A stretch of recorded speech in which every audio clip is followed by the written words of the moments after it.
Assalamualaikum warahmatullahi wabarakatuh. Pada video berikut ini, kelompok kami akan memaparkan hasil diskusi kelompok kami mengenai peran guru sebagai teladan pembelajaran keterampilan sosial emosional.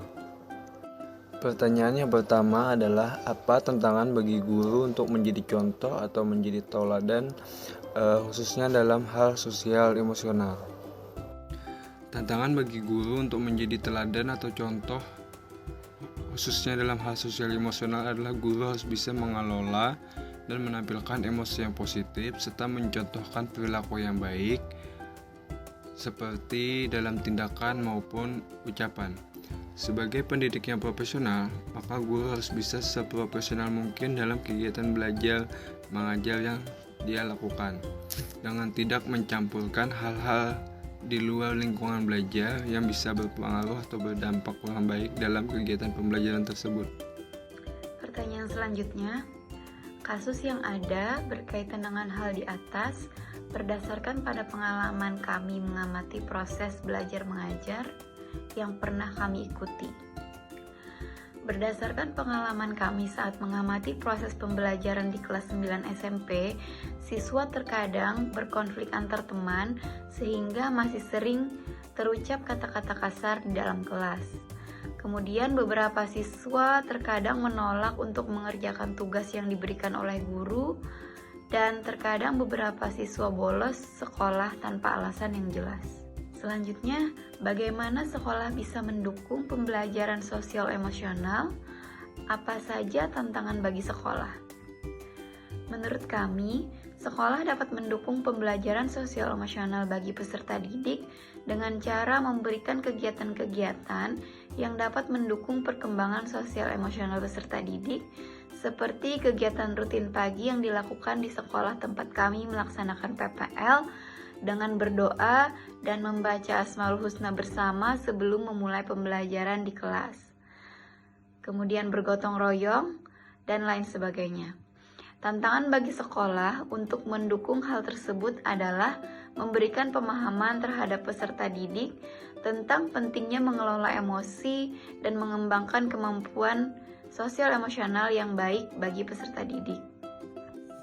Pertanyaan selanjutnya yakni, apakah karakteristik peserta didik bisa mempengaruhi penerapan pembelajaran sosial emosional? Jelaskan bagaimana menghadapi kendala tersebut. Menurut kami, karakteristik peserta didik tentu saja sangat mempengaruhi pada penerapan pembelajaran sosial emosional karena karakteristik peserta didik sangat beragam dan dibentuk dari berbagai faktor seperti latar belakang keluarga, suku, agama, lingkungan sosial, dan lain-lain. Sehingga sebagai guru, kita harus menyesuaikan penerapan pembelajaran sosial emosional yang sesuai dengan kebutuhan peserta didik berdasarkan karakteristik masing-masing yang juga tentu saja beda-beda seperti itu. Dan yang terakhir tentang pendapat kami mengenai sebuah film. Film yang akan kami review yakni film Laskar Pelangi.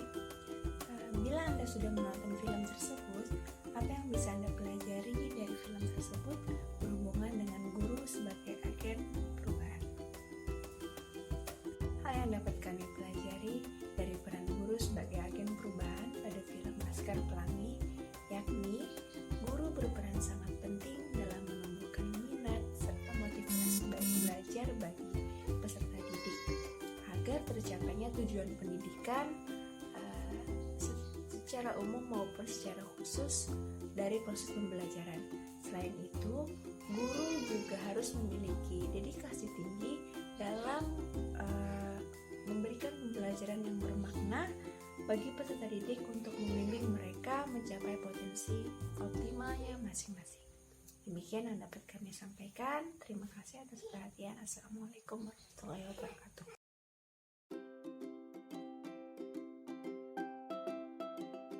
Assalamualaikum warahmatullahi wabarakatuh. Pada video kali ini kami akan menampilkan demonstrasi penerapan 3 teknik mindfulness dalam pembelajaran sosial emosional. Yang pertama, teknik 2 feet 1 breath, yakni mengambil nafas dalam sembari berdiam di satu posisi. Adapun langkah-langkah yang harus diterapkan: 1. Pastikan Anda mengambil posisi yang nyaman, bisa berdiri atau duduk bersila atau duduk di kursi yang nyaman. 2. Pejamkan mata Anda dan rileks. 3. Pikirkan hal yang positif. Dan yang terakhir, tarik nafas panjang selama 10 detik, tahan selama 5 detik, dan hembuskan perlahan-lahan. Yang kedua yaitu set intention, artinya mengingatkan kembali tujuan dan niat utama sehingga tetap positif dalam situasi yang dimiliki. Langkahnya, duduk dengan tenang, tarik nafas dan hembuskan. Tunggu sampai posisi tenang. Kemudian ingat kembali tujuan atau niat utama Anda sebagai pengajar.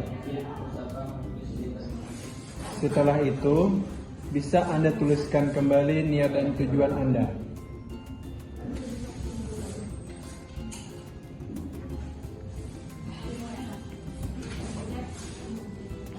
Tempelkan niat dan tujuan Anda tersebut di tempat yang mudah Anda lihat kembali. Teknik yang ketiga yaitu I am aware technique. Kemampuan individu untuk selalu sadar dan mengingatkan diri terkait apa yang dilakukan. Langkah-langkahnya, yang pertama, carilah tempat yang tenang.